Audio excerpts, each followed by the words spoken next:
Houston, Tranquility Base here. The Eagle has landed. Roger, Tranquility. We copy you on the ground. You got a bunch of guys about to turn blue. We're breathing again. Thanks a lot.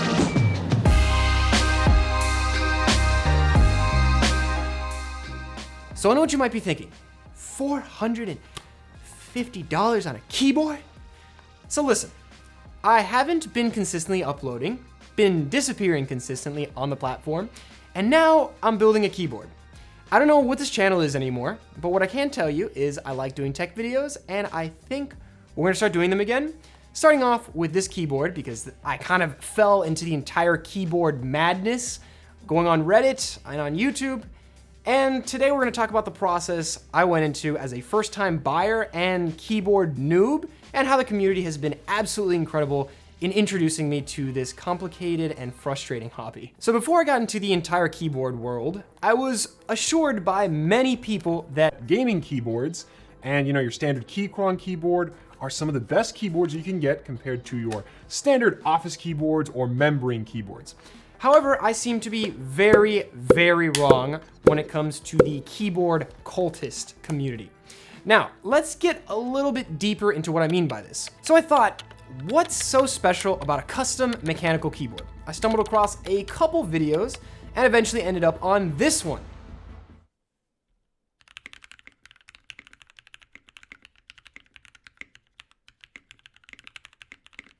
There's something about these keyboard videos that just kind of hits a spot. It's got like this perfect tactility and sound, and a lot of them look really cool. So I did a lot of research, especially back in November when I started this entire idea, so it's been quite a while. This has been a going on process.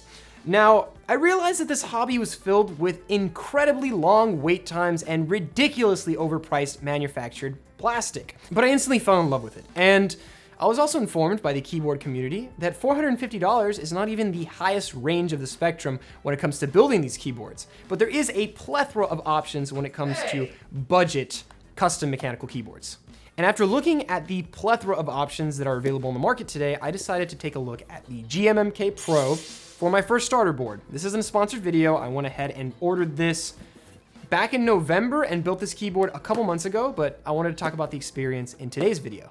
I also went ahead and ordered some Durock stabilizers, which are world-renowned for their excellent ability to keep keycaps binded to the switch and also stabilize the keycap when pressed. My switches of choice were also from Durock, and they are readily available on Amazon, known as Durock Linear Switches 62-gram transparent aqua teal switch with gold-plated spring smooth green stem 5-pin linear key switch for DIY mechanical keyboards.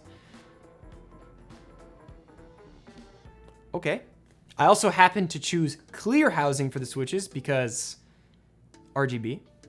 And a little bit of further research had me finding out that switch films would also be a great idea to reduce some of the overall rattle from the switch wobbling. So I bought a couple packs of switches from Durock, the glorious black aviator cable with the desk key films, a polycarbonate switch plate, and I actually heard a lot of problems with the polycarbonate plate not fitting with the stabilizers that I purchased.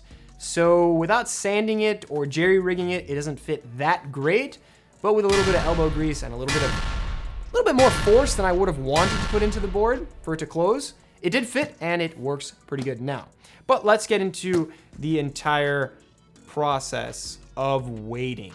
After all was said and done, I waited and waited and waited and waited and waited until eventually I did get the board.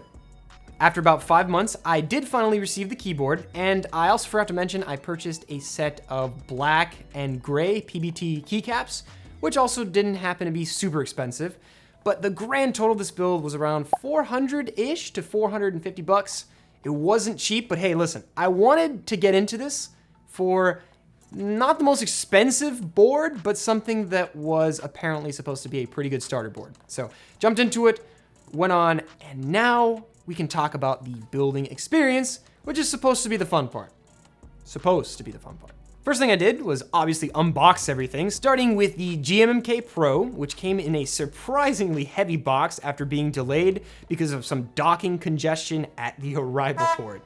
But Here it finally is, in all its glory, including a glorious sticker with the actual board, which comes wrapped up, sitting on top of the included accessories, which are, I believe, a USB-C cable, keycap, and switch puller.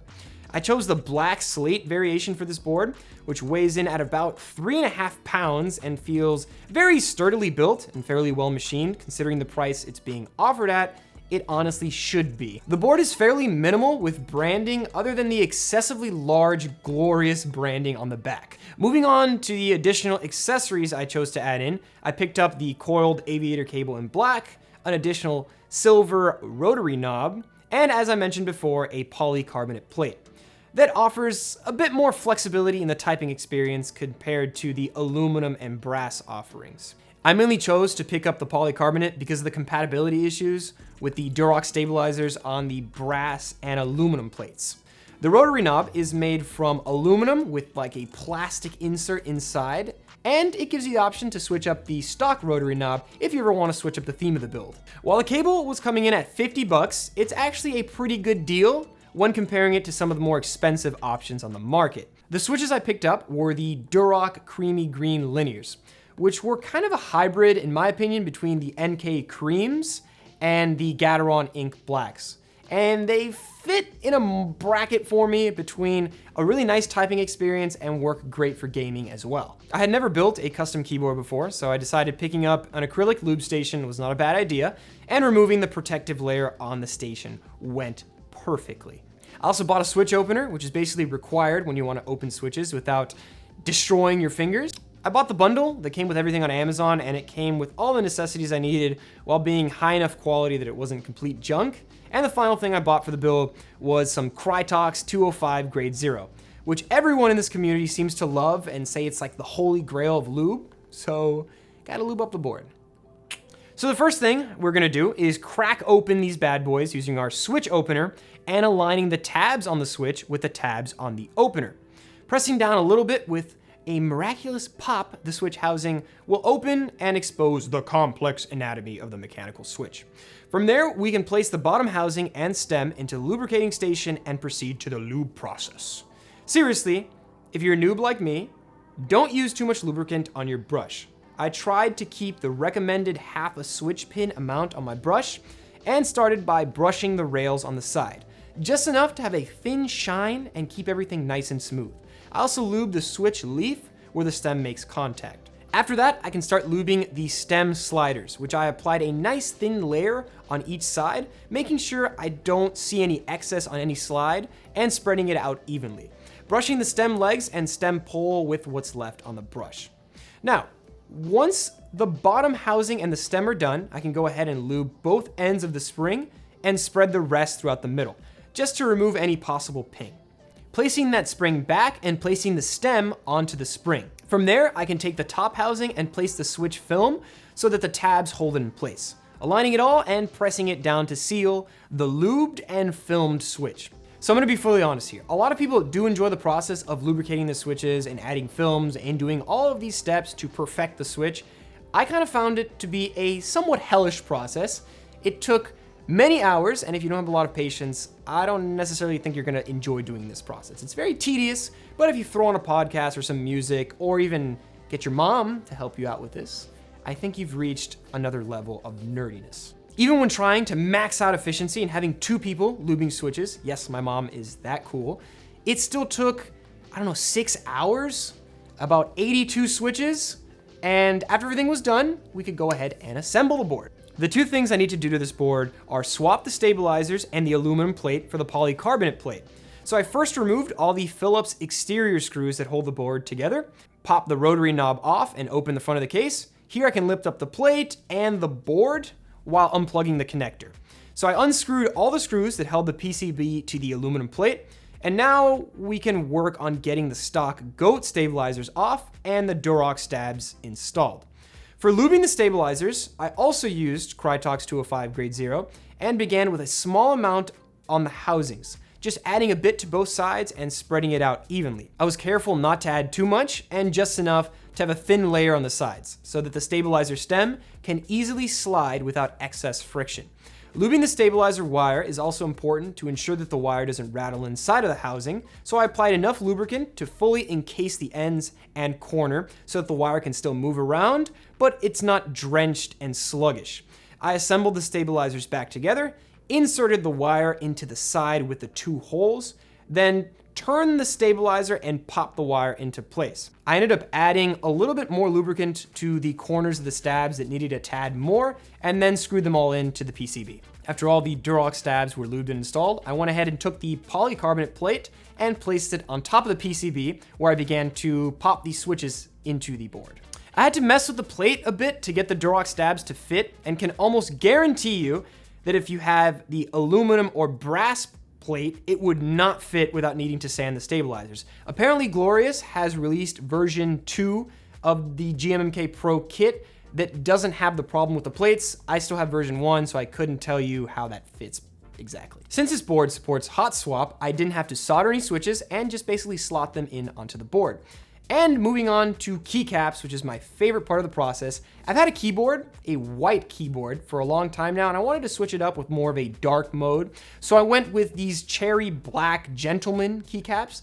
They're more of a gray look, but they went with more of like a space theme. I also picked up a pretty cool looking artisan cap from Drop that happened to be called the Onyx Prism Artisan Cap. And I think it fits pretty well with the entire deep space theme. So after it was all done being assembled, we can go ahead and move to the typing test.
Before I even talk about how the keyboard sounds, which is very important to a lot of people, I found that the board was really smooth. The Durox linears were the smoothest typing experience I've ever personally had. I found that I could make a lot less errors, and I found that gaming was pretty nice with the switches.